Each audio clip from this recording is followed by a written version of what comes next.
이름을 걸었다는 건 거짓이 없다는 것. 이름을 걸었다는 건 진심이 있다는 것. 좋은 사과만을 골라 장기령의 이름으로 전합니다.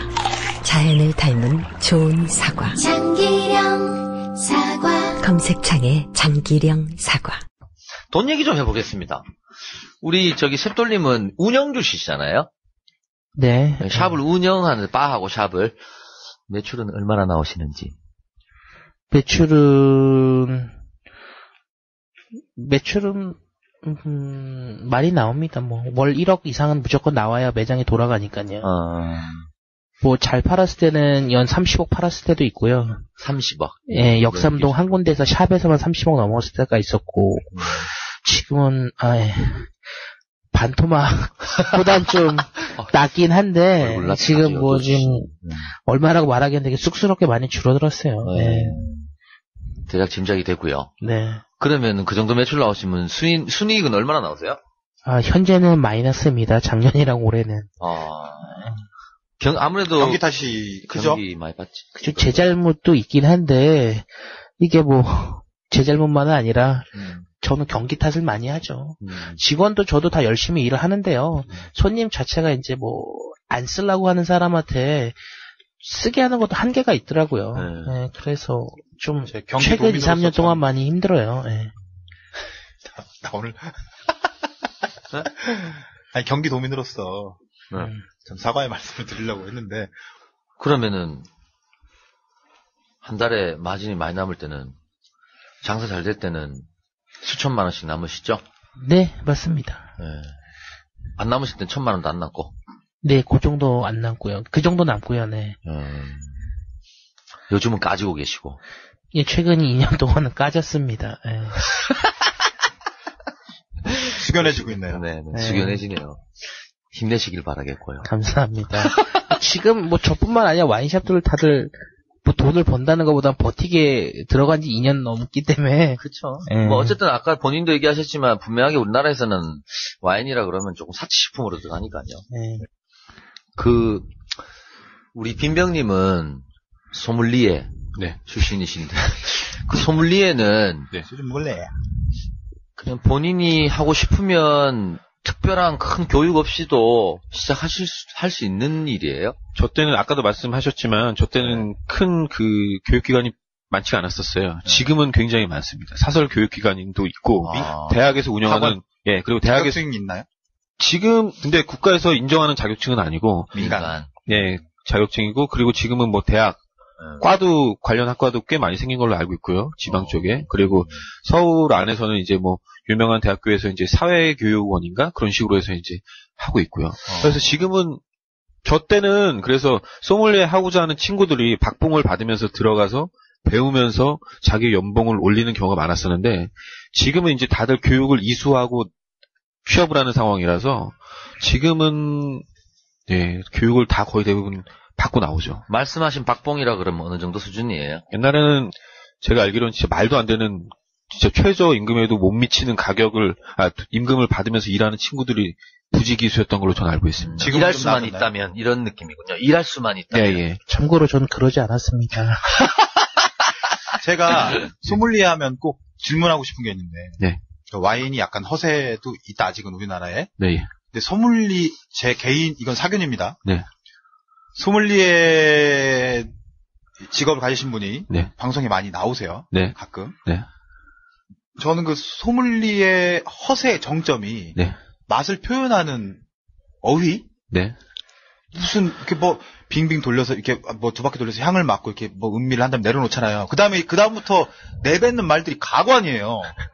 그냥 맛있다, 뭐 향이 좋다 이러면 될 텐데 무슨 이것은 마치 비유법으로 이제 시작되죠.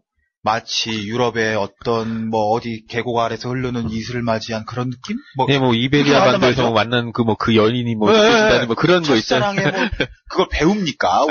왜 그래요? 왜? 방송에서 나왔던 거는 사실 약간 좀 오바가 있어요. 실제로 그렇게까지 하지 않아요. 그게 들어보면 도대체 저게 뭔 맛이야? 하지만 확실한 거 하나는 손님이 어떤 맛인지 궁금해할 때 방금 말씀하신 것처럼 맛있습니다, 맛없습니다 이러면 안 돼요. 더 많은 어휘를 사용을 해야 되기 때문에 말을 길게 하고 좀 더 자세히 설명을 해줘야 되기 때문에 그런 사실 책도 많이 읽어야 되고요. 사실 소믈리에들은 책도 많이 읽어야 되고 그런 걸 다 알고 있어야 돼요. 그리고 자기가 마셨던 거를 다 테이스팅 노트라고 해서 다 적어놔요. 그리고 다 이제 숙지를 하고 있죠. 그리고 그거에 대해서 손님이 질문을 했을 때 진짜로 청산유수처럼 나와야 되는 게 맞습니다. 근데 방송에서 비춰지는 그런 건 약간 좀 그건 좀 오바가 맞고요. 참고로 그 오바를 했던 소믈리에는 뭐 제 후배뻘 되는 사람인데요. 물어봤어요. 너 왜 그런 짓을 했니? 그게 이제 패러디가 돼가지고 그 사람은 이제 업계에서 굉장히 개망신을 당했을 정도로 곤욕을 치렀었는데 그 작가가 써준 대로 읽었대요. 그러겠죠. 그리고 제가 아는 굉장한 유명한 셰프님도 TV 나와서 요리를 안 하려고 그러는 게 뭐 불 온도가 안 되는 그 중국 요리 뭐 웍이라 그러잖아요. 네. 밑에서 불이 크게 올라와야 되는데 일반 가스 갖다가 주고 그래서 이게 방송에 나오는 거는 어떻게 보면 악마적 편집이 되게 많아서 오해의 소지가 많은 것 같아요.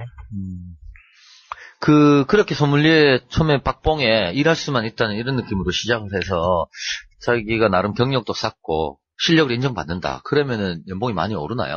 급여가? 아니요. 근데 이거는 소믈리에들은 뭐 그나마 좀 대우를 받고 연봉을 좀 받는 사람들이 이제 호텔 쪽에 있는 소믈리에들이고요. 일반 바에서 근무하는 소믈리에들은 한계가 있습니다. 한계점에 부딪히면 이제 나이 먹고 더 이상 오르지 않는다 싶으면 그때부터 이제 고민을 하기 시작하는 거죠. 갈 데도 없어지고요. 다른 길이냐, 창업이냐, 말씀 이제 호텔 쪽에 근무하는 소믈리에들은 뭐 근본이 다른가요? 예를 들면 뭐 유학파라든가? 근본? 근본이 아니라 일단 똑같이 공채로 들어가야 되는 거고요. 공채로 들어가고 그리고 지금 현재는 호텔에서 제가 알기로는 호텔에서 내세우는 소믈리에들이 많지가 않아요. 딱딱 정해놓고 그 티오가 나야지 또 새로 뽑는 걸로 알고 있거든요. 그러다 보니까 들어가기 쉽지가 않은 거죠.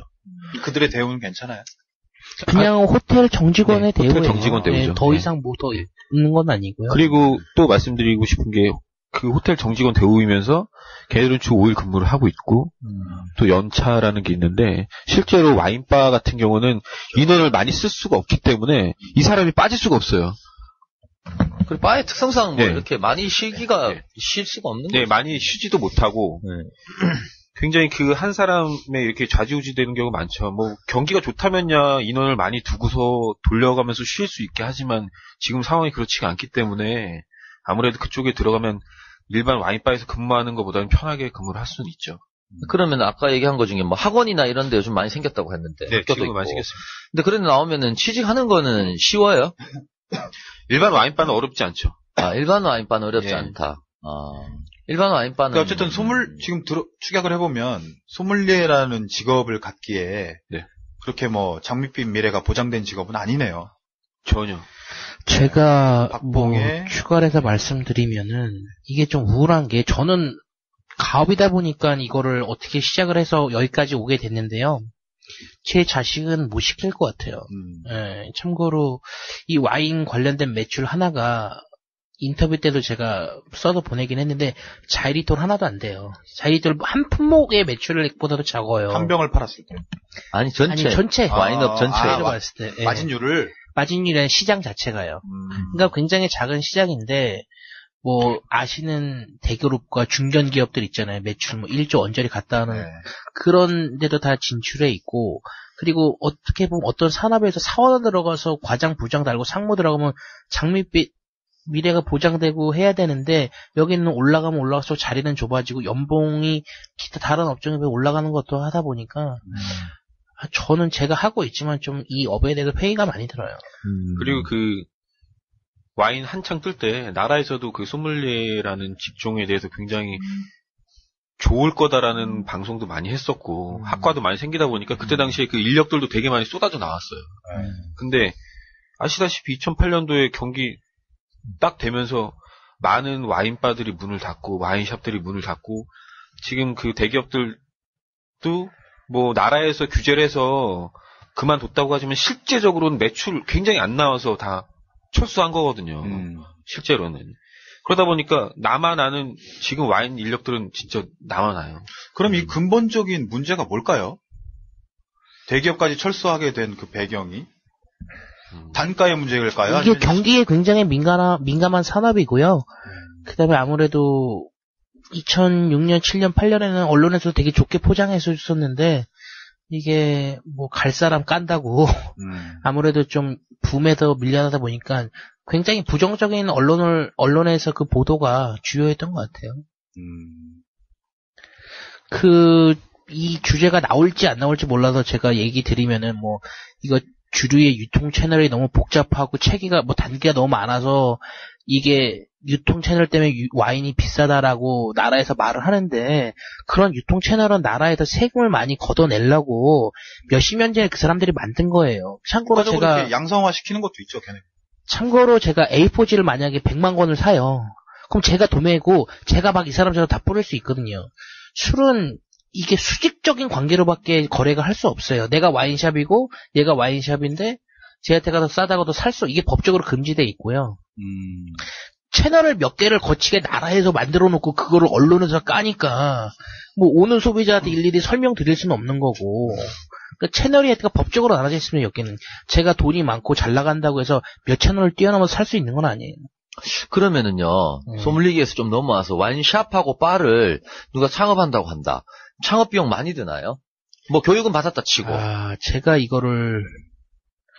제가 외식업에 관심을 갖게 된 게, 전 뭐 외식업을 중요하게 생각을 안 하고 봤었고요.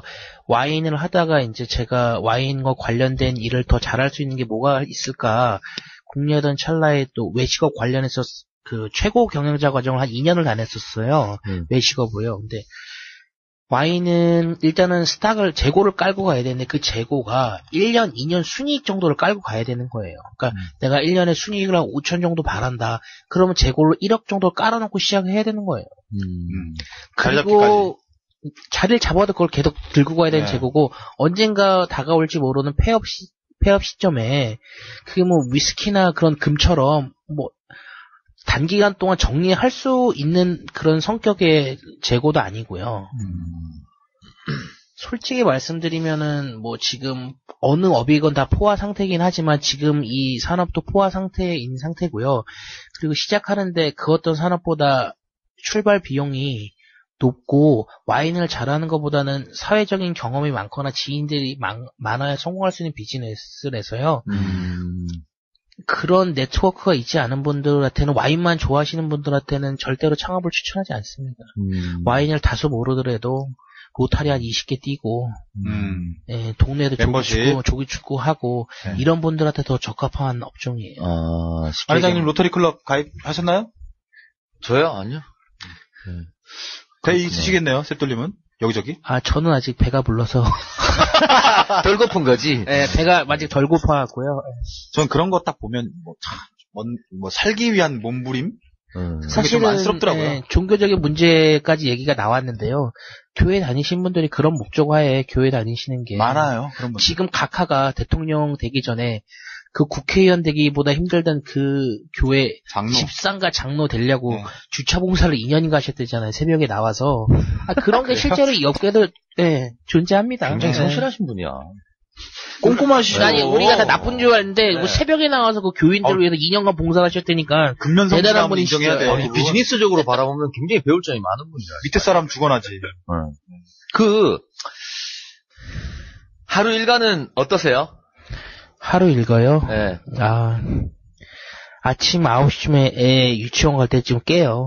네. 유치원 보내시려고? 아니, 제가 보내는 건 아닌데 애가 막 땡깡 부리니까. 애들은 항상 깨웁니다. 그 소리에 깨서 1시간 동안 핸드폰 지적거리다가 또 오후 2시까지 자요. 그 중간에 전화가 많이 와요. 업무 관련된 전화가. 그 전화는 자면서 다 받아요. 이게 뭐 10년 동안 단련된 노화라도 전화 받고 또 씻고 매장 역삼점 나가서 매장 뭐 휘 둘러보고 사무실에 앉아서 인터넷 하다가 뭐 인터넷 계속 하다가 집에 들어와서 팟캐 쓰고 잡니다. 네. 일은 별로 안 하네요. 네. 완전 한량 중에 한량이네요.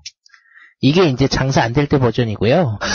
장사 잘 될 때는 뭐 아침 11시쯤 출근해서 뭐 까대기라 그러죠. 박스 들고 나르고 포장하고 뭐 그런 잘잘한 얘기를 안 하셔서 그런데 사실은 그런 잘잘한 일들이 계속 있는 거죠. 이게 생각보다 잔업이 그러니까 부수적인 업무가 굉장히 많아요. 그래서 저는 항상 일할 때 직원들한테 영혼을 팔고 일하고 말을 하긴 하는데 정말 일이 많아요. 네, 아까 창업이 그냥 쑥 넘어갔는데 지금 프랜차이즈를 운영하고 계세요? 아니, 지금 저는 프랜차이즈는 안 하고 있어요. 안 하세요? 그걸 짚어보고 싶어서.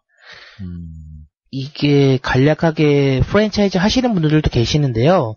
속지 말아셔야 되는 게, 다른 업에서 프랜차이즈는 본사에서 뭐 물건을 제조하거나 그거를 업무 대행을 해서 해주시면 되는데, 술 관련된 거는 라이센스가 있어야 되는데요. 그 라이센스가 10억 가까이 돼요. 10억이요? 도매 매너가 10억 가까이 돼요. 그렇게 돈이 많이 필요해요.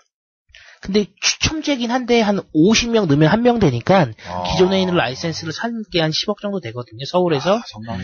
그러니까 그 10억을 들여서 프랜차이즈 본사를 만들고 뭐 도매장 보통 마진은 10% 정도 되니까 이게 사업적으로 하기에는 그렇게 매력적인 사업은 아닙니다. 그러겠네요. 근데 오늘 방송 들으면은 와인 쪽으로 아무도 안 하실 것 같다. 그러라고 제가 좀 펌프질하고 있는데. 니네 어차피 어린가 들어오지 마라 이거지. 네. 나 혼자 먹고 살기도 바쁘다. 네, 안 그래도 어렵다. 장막을 치러 오신 거야 지금? 아니, 어느 정도 자본은 있으시고 친구들 많고 먹고 마시는 거 좋아하고 본인이 멋쟁이시고 이런 분들한테는 맞아요. 본인은 멋쟁이라고 생각하십니까? 저 생긴 거 안에서는 최대한 멋있게 하고 다니고 있어요. 예, 생긴 게 좀 특이하니까. 안 특이하세요. 되게 빗자온 개살구처럼 생기셨어요. 맞습니다. 네, 표현이 굉장히 천박하고요. 빗쪽. 아까 했던 거 패러디 아니야. 그 빈병님은 어떠세요? 뭐 저기 지금 말고 지금은 뭐 그 수입회사 다시니까 네. 뭐 소믈리에 하시는 시절에 일과는 어떻습니까? 뭐 비슷합니까? 네, 그냥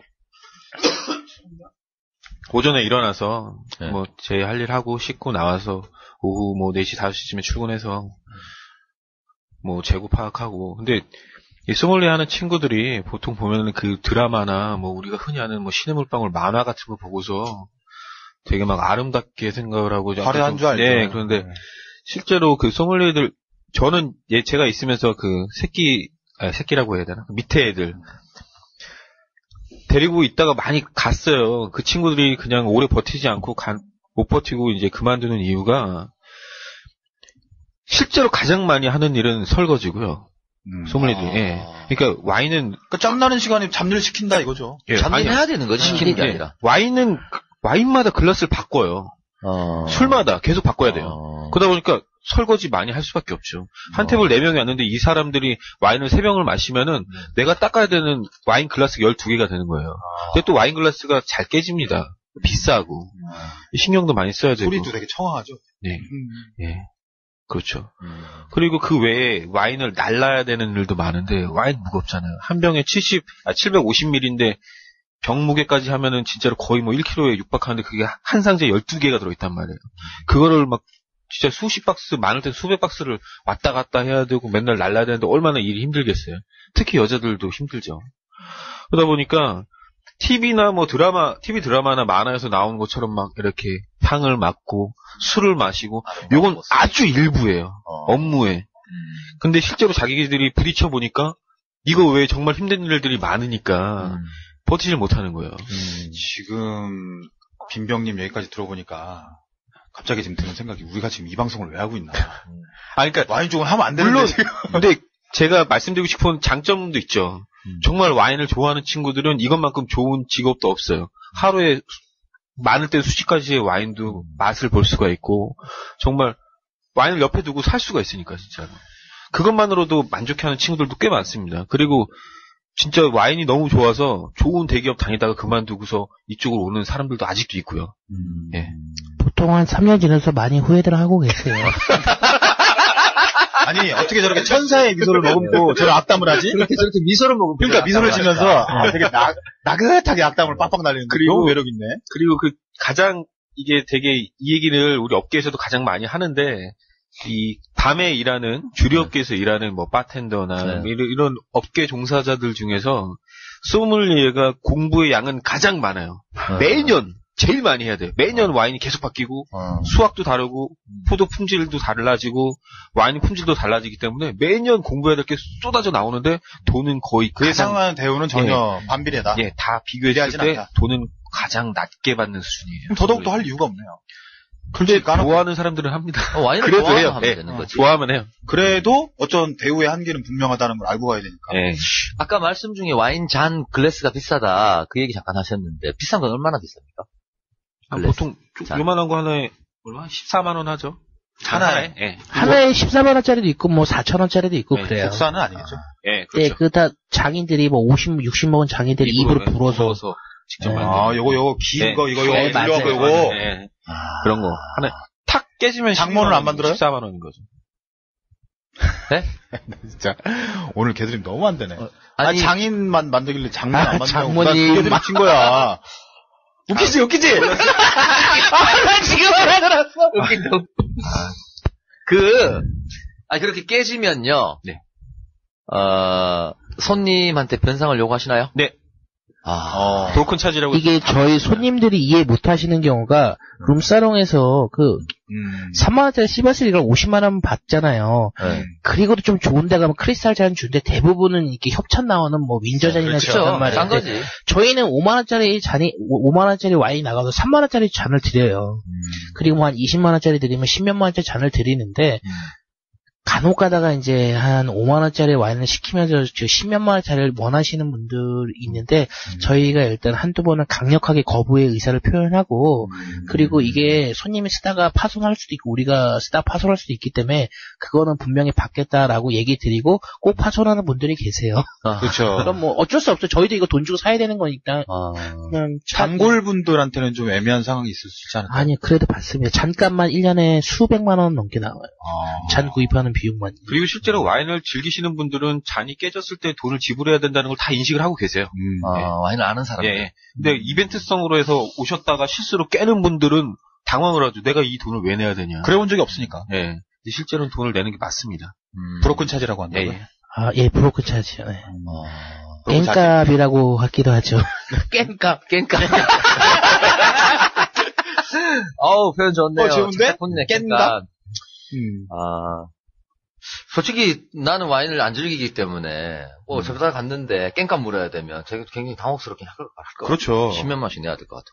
또 우리 같은 경우는 와인 즐기는 사람도 아니니까 이게 뭔 경우냐 이 생각이 먼저 들죠. 근데 실제로 대한민국 사람들 중에 와인잔이 비싼지도 모르고 한 100명 중에 와인 즐기는 사람이 한두 명 될까? 한 1, 2% 될까요? 얼마 안 될 것 같은데. 이제 그런 분들을 위해서 장사를 그쵸. 하고 있는 거기도 하고요. 지금 제가 위치해 있는 곳이 집값도 강남에서도 꽤 비싸고, 그쵸. 회사도 연봉 많이 받는 분들 계시고, 남산에 저희가 오픈할 때 이제 아버지가 장려천 앞에서 무슨 지신이라고 얘기를 하시더라고요. 거기가 이제 옛날 회연동 옛날에 그런 게, 저는 다 가봐도 거기만은 안 가봤어요. 그래서 좀 몰랐었는데. 다른 데 다 가보셨어요? 아니, 다른 데 다 제가 데려다 주러 갔지. 전 직접 간 건 아니에요. 늦었어요. 아무튼 이렇게 남산에 차리게 된 배경도 사거리를 지나가면 신세계백화점이 나오는데요. 사거리를 지나가는 순간 주차할 자리 하나도 없고 권리금이 열 몇 평짜리 가게 1, 2억씩 있어서 와인을 팔아서는 그걸 감당할 수가 없어서 이제 그 위쪽으로 자리를 하게 됐는데, 거기가 이제 일반 거주민들 주택이 다 철거를 당하면서 평당 2,500만 원짜리 아파트가 거의 1,000채 가까이 들어왔어요. 1,000가구 이상 들어와서 그거랑 이제 관광객들이 들어와서 그런 수요를 보고, 뭐랑 아파트죠? 남산 쌍용 플래티늄도 있고요. 그렇긴 한데 이제 제가 생각했던 거와 달리 그 동네도 돈 잘 버시는 분들은 차를 타고 다 강남으로 오시더라고요. 그렇죠. 네, 고전하고 있습니다. 가깝잖아요. 네. 셰프들님 일하면서 제일 힘든 건 어떤 거세요? 사업 운영하시면서. 제일 힘든 거는 정든 직원들 떠나가는 것도 힘든데요. 힘들죠. 그거는 힘들죠. 이제 마음 정리를 많이 했어요. 네. 네. 근데 제가 이 친구도 저랑 5년, 6년 일을 하다 떠났었는데, 당시 제가 이제 돈을 더 주거나 어떤 교육의 기회를 더 주거나 그런 걸 떠나서 성장하고 이제 많이 배워가는 사람한테 더 넓은 이 사람한테 업무적 능력을 줄 수 있는 기회를 줘야 되는데, 사업이 어느 정도 커지다가 이제 꺾여지는 시점이니까 지금 제가 코스트 관리를 해야 되지, 이 사람한테 어떤 더 큰 업무를 주기 위해서 일을 벌이는 게 쉽지가 않더라고요. 네, 무슨 그래서 직원하고 개인적인 관계가 나쁘진 않은데 사원으로 들어갔는데 대리까지 되고 업무 능력이 늘어나면서 업무도 더 큰 걸 해야 되는데, 그 위에 사람들이 안 나가면 본인은 계속 몇 년 똑같은 일을 해야 되잖아요. 그렇죠. 군대에서 그거 있잖아요. 위에 고참이 30명인 거랑 똑같은. 꼬이는 경우죠. 네, 꼬이는 경우 있는 직원들 나갈 때는 정말 저도 마음 답답하고 그러긴 한데요. 그런 것도 좀 많이 힘들고요. 맞아요. 모든 사업주가 안고 그리고 옆에 이제 이 빈비 형님이 말씀하셨지만 와인도 고상한 것 같이 보이지만 술이다 보니까 취객들하고의 이제 마찰이 생각보다 힘들고 몇 년 차 정도 되면은 대표적인 진상 예 좀 한번 들어보세요. 진상이요? 술 먹고 잊을 수 없는 진상. 술 먹고 안 가거나 뭐 잊어버렸다가 찾아내라 그러거나 그런 건데 저는 5분 동안 되게 좋은 말로 얘기를 드려요. 제가 보시다시피 얼굴이 굉장히 부잣집 도련님처럼 뽀얗게 생겼잖아요. 뭐죠 그거는? 개드립이죠. 근데 이제 이렇게 생겼는데 제가 이제 10년 가까이 이거 업을 하면서 느낀 거는 이게 좋은 말로 해결 안 될 때가 많이 있어요. 그래서 술은 이성으로 통하지 않습니다. 가끔씩 제가 이제 제 친구 효돌이 하는 거를 손님하고 할 때가 많이 있고요. 직접이요? 네, 직접. 아니 직원들한테 손님하고 멱살 잡고 싸우고 그거를 제가 기대하는 것 자체가 무리라고 생각하고요. 그런 큰 짐은 사장이 져야 되는 게 맞고요. 저도 이제 한참 막 달리고 있는데 매장에 전화가 와요. 어떤 손님이 돈을 안 내시고 안 가고 계시고 뭘 부셨는데 땡깡을 부리고 그러면은 이제 제가 출동을 해서 경찰은 부르지 않습니까? 경찰은 생각보다 늦게 와요. 200m 거리에 있는데. 그럼요. 네. 그래서 바빠서 그래요. 바빠서. 1차 진압을 하고 이제 관절기를 써서 제압을 한 다음에 경찰 올 때까지 기다려서 보내곤 하고. 주짓수 좀 배우셨나요? 아니 그냥 TV 보고 직접. 안 봐.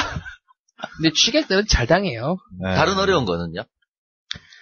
다른 어려운 거는 지금 뭐 와인과 관련된 어려운 점은 없어요? 와인샵인데 와인바. 와인이 이게 어떻게 보면은 공부할 거? 공산품에 가깝기보다는 농산품에 가까워요. 네. 그러다 보니까 매해 맛이 바뀌고요. 달라지고요. 그리고 자연적으로 몇 개 중에 하나는 맛이 상할 수가 있어요. 그래서 저희가 영수증에 쓰기도 한 게 뭐 혹석이 혹한기를 제외한 모든 제품은 뭐 48시간 안에 교환이 가능합니다라고 말씀드리는데 오픈을 해도요? 아니 손님 맛이 없다면 바꿔드려요. 맛이 없는 게 아니라 맛이 변했다고 주장하시면 바꿔드리는데, 이게 오늘 같은 날씨에 트렁크에 와인 넣어놓고 다니면 와인 터지거든요, 깨지거든요, 얼어서. 그리고 한여름에 배추를 트렁크에 한 이틀 싣고 다니면 배추 죽잖아요. 숨이 다 죽어버려. 와인도 똑같이 불불 끓어버려요. 근데 그런 경우들 손님들이 본인의 실수인데도 불구하고 굉장히 이제 강력하게 어필을 하는데, 그 어필을 전 들어주진 않는데, 다른 손님한테 그게 피해가 가요. 되게 웃으면서 거부하죠. 쌤돌님 그러고도 남아. 네. 1차적으로는 그렇고 2차적으로는 안 됩니다. 굉장히 착한 온화한 미소를 짓고 있는데 그러니까요. 그다음에 다른 손님 가면 그때부터 이제 육지거리 나가기 시작하죠. 얘기 듣다 보니까 저 생각이 난다. 저도 와인을 저 때 한번 1865를 선물 받아가지고 집에다 놔둘 데가 없어갖고 싱크대 위에 그냥 싱크대에 한참 보관했다가 나중에 그냥 먹었는데 그게 뭐 원래 맛을 모르니까 이 맛이 정상인지 아닌지도 모르는 거죠. 근데 뭐 가정에서 보관할 때 냉장고에 그냥 보관하면 돼요? 원래 와인 냉장고 따로 있잖아요. 네, 와인 냉장고 있긴 한데 뭐 일반 냉장고 10,000개 팔릴 때 와인 냉장고 하나 팔리니까 가격이 좀 비싸고요. 웬만한 집엔 있더라고요. 사는 집 가보면 와인 저장하는 데가 따로 다 있더라고요. 그러니까. 요즘 중국산도 괜찮게 많이 나오니까. 아니 근데 뭐 그거 뭐 가끔 마시는 와인 때문에 구입하기는 좀 부담스럽고 그냥 없이 그냥 그러면은 그냥 어둡고 그 온도 변화가 제일 적은 곳에 놔두는 게 나을 거예요. 그러니까 참고로 뭐 베란다 같은 데는 더웠다 추웠다 바람 많이 불고 그러잖아요. 그냥 장롱에 눕혀놓으시는 게 어떻게 보면 제일 좋을 수도 있어요. 장롱 따뜻하지 않을까요? 너무? 장롱이 아니요 괜찮습니다. 장롱 안쪽에. 바닥은 아니니까. 네, 괜찮습니다. 근데 가장 좋은 거는 이벤트라도 하나 만들어서 드시는 게 가장 좋아요.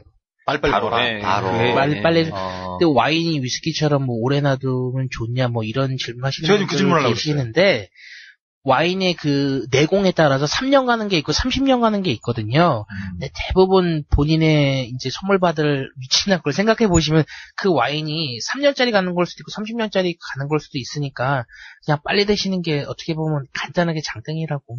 우리나라에 뜬금없는 건데 우리나라에서 소비되는 와인 중에 최고가 와인은 대략 어느 정도가 있을까요? 정식 수입된 것 중에는 뭐 하나를 그 제일 비싼 로마네 꽁티라고 하는데요. 로마네 꽁티? 예, 그거를 하나를 살려면 걔 브라더 와인을 11개를 사야 돼요. 그러니까 그 로마네 꽁티는 한 병이 들어있고 그게 한 3,000만 원에서 5,000만 원 정도 돼요. 12병에. 근데 그거 한 병이 2천만 원 정도 하고 걔 딸려 나오는 11병 애들이 한 2, 300씩 하는데요. 그게 이제 한 병으로도 제일 고가라고 보면 돼요. 한 2천만 원 정도 하니까. 매년 들어오자마자 바로바로 다 팔립니다. 어디 거예요? 프랑스 와인입니다. 프랑스 와인이죠. 네. 야. 초고가는 다 프랑스 근데 와인. 맨날 팔리고. 아니요, 맨날 팔리긴 하는데 그거 수입하는 분도 그 프랑스에서 열 몇 세트밖에 못 받거든요. 할당되는 게 나라에. 근데 저희 매장에 아마 제가 알기로는 저희 같은 샵 중에서 할당받는 데가 저희 하나밖에 없는 걸로 알고 있어요. 그래서 저희도 그냥 그 와인을 되게 VIP한테만 팔아요. 저희한테. 깔때기 지금? 깔때기죠. 네. 실제로 거기 가보면은 포도밭 자체도 되게 작아요. 되게 작아서 그러니까 생산량 자체가 적은 거네. 네, 되게 적습니다. 이게 뭐 맛있다고 이게 뭐 공산품 좀 찍어낼 수가 없고 한정적인 양이니까 비싼 거죠. 2천만 원짜리 뭐 구멍 넘어갈 때 한 잔에 몇 백인데 어차피 이 길에 오줌발로 끝날 것을. 네, 술 깨면 끝날 것을. 그러니까. 야, 그거 쉴 수도 없습니다. 마셔본 적 있어요? 없죠. 저는 그거 말고 걔네가 이제 수학 시기에 거기서 일을 하면은 그 12병 얘네들 이제 오크통이라고 하죠. 거기 남은 걸 다 섞어서 일했던 사람들한테 주는 그 선물용 와인이 있어요. 로마네 꽁띠 DRC에서 그거를 마셔봤어요. 그걸 내가 준 건가? 아니 저는 그 박재화 씨. 프랑스 갔을 때. 오케이. 근데 맛은 그것도 맛있어요? 네, 그거 맛있더라고요. 프랑스 누가 보내준 거였지? 그것도 내가 보내준 거였지? 참 꼼꼼하게 들으시네요. 갈대기가 꼼꼼하시네. 아니 잡수다의 정봉주야. 네. 굉장히 꼼꼼하시네. 진짜 살벌한데? 아니, 같이 하면 갈수록 잡수다. 나는 뭔 얘기를 하나 했더니 결국 자기 잘 하려고. 이게 지금은 경기가 어려워서 좀 많이 없어졌는데요. 저희가 어떤 일정 정도 양의 그 와인을 구매하면은 그 수입하는 회사에서 이 친구가 다니는 이런 회사에서 해당 국가의 해당 와이너리 뭐 관광도 시켜주고 먹고 마시게 해주는데 이런 게 실제로 공부에 되게 많이 도움이 돼서 옛날에 저희 근속 한 2년 정도 뭐 스페인, 프랑스 다 보내주긴 했었는데 지금은 없습니다. 와이너리 투어라는 게 있죠. 네. 뭐 이제 와인 그 생산지 뭐 관광하고 이런 거 말하는 거죠, 그게. 네, 그런 거 이제 많이 갔었는데 지금은 이 업계가 많이 이제 위축되면서 뭐 예산도 많이 내려가고 그래가지고 많이 없어졌어요, 지금은. 와인샵 앤바 2부를 여기서 마칩니다. 3부에서 계속 이어집니다.